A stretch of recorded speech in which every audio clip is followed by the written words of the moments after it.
ভারতের রাজস্থান প্রদেশে ঘটে গেছে এক ভয়াবহ ধূলিঝড়ের তাণ্ডব। ৭০ কিলোমিটার বেগে আঘাত হানা মাত্র ৩০ মিনিটের এই তাণ্ডবে লণ্ডভণ্ড হয়ে গেছে ৫টি জেলা। ঝড়ের তীব্রতা এতটাই বেশি ছিল যে দিনের আলোতেও পুরোপুরি আঁধার নেমে এসেছিল রাজ্যটিতে। এ যেন সিনেমার দৃশ্যকেও হার মানিয়েছে। বিস্তারিত ডেস্ক রিপোর্টে। দেখে মনে হবে ঠিক যেন হলিউডের কোনো সিনেমার দৃশ্য। ভর দুপুরে হঠাৎ ঘনিয়ে আসে আঁধার, ধুলোর প্রকাণ্ড মেঘে ছেয়ে যায় আকাশ। মুহূর্তে চারিদিকে রাতের অন্ধকার নেমে আসে, সামান্য দূরের জিনিসও দেখা যাচ্ছিল না। এরকম এক ভয়াবহ ধূলিঝড়ের কবলে পড়েছে ভারতের রাজস্থান প্রদেশ। ৭০ কিলোমিটার বেগে বয়ে যাওয়া ঝড়টির তাণ্ডবে মাত্র ৩০ মিনিটের ব্যবধানেই লণ্ডভণ্ড হয়ে যায় রাজ্যের ৫টি জেলা। আঘাত হানা ধূলিঝড়টি মূলত একটি তীব্র ওয়েস্টার্ন ডিস্টারবেন্স বা পশ্চিমা ঝঞ্ঝা। প্রাক মৌসুমে তীব্র গরমের কারণে এ ধরনের ধূলিঝড় সৃষ্টি হয়। মরুভূমির বিপুল পরিমাণ শুষ্ক ধুলা ও বালি তীব্র বাতাসে আকাশে উড়ে গিয়ে দিনের বেলাতেই রাতের মতো অন্ধকার তৈরি করে। তবে এবারের ঝড়টির তীব্রতা ও ক্ষণস্থায়ী রূপ ছিল তুলনামূলকভাবে ভয়াবহ। ইন্টারনেটে ছড়িয়ে পড়া বিভিন্ন ভিডিওতে দেখা গেছে বিশাল দৈত্যাকার ধুলোর ঝড় শহরের দিকে ধেয়ে আসছে, যা মুহূর্তের মধ্যে পুরো এলাকাকে ধুলোর চাদরে ঢেকে দেয়।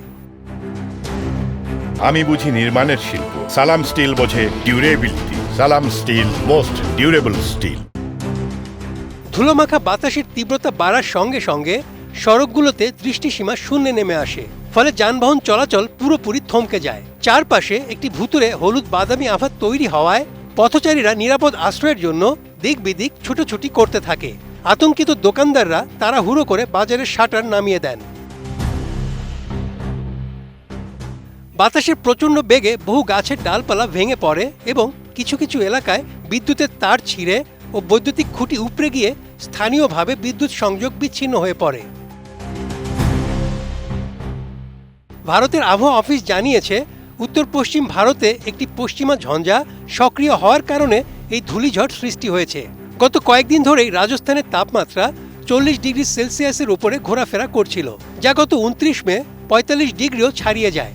এরপরেই 30 মে ঘন্টায় 70 কিলোমিটার বেগে এই প্রবল ধূলিঝড় আঘাত হানে। এদিকে গত 24 ঘন্টায় রাজ্যের ধোলপুর জেলার বাড়িতে সর্বোচ্চ 58 মিলিমিটার বৃষ্টিপাত রেকর্ড করা হয়েছে।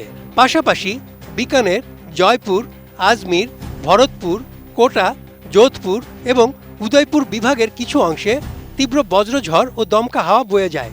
এছাড়া কিছু কিছু অঞ্চলে বজ্রপাত সহ শিলাবৃষ্টিও হয়েছে। পশ্চিমা ঝঞ্ঝার প্রভাবে আগামী 4 থেকে 5 দিন রাজ্যের বিভিন্ন অংশে এই ঝড় বৃষ্টির ধারা অব্যাহত থাকতে পারে বলে আবহাওয়া দপ্তর জানিয়েছে। Desk report, ATN news.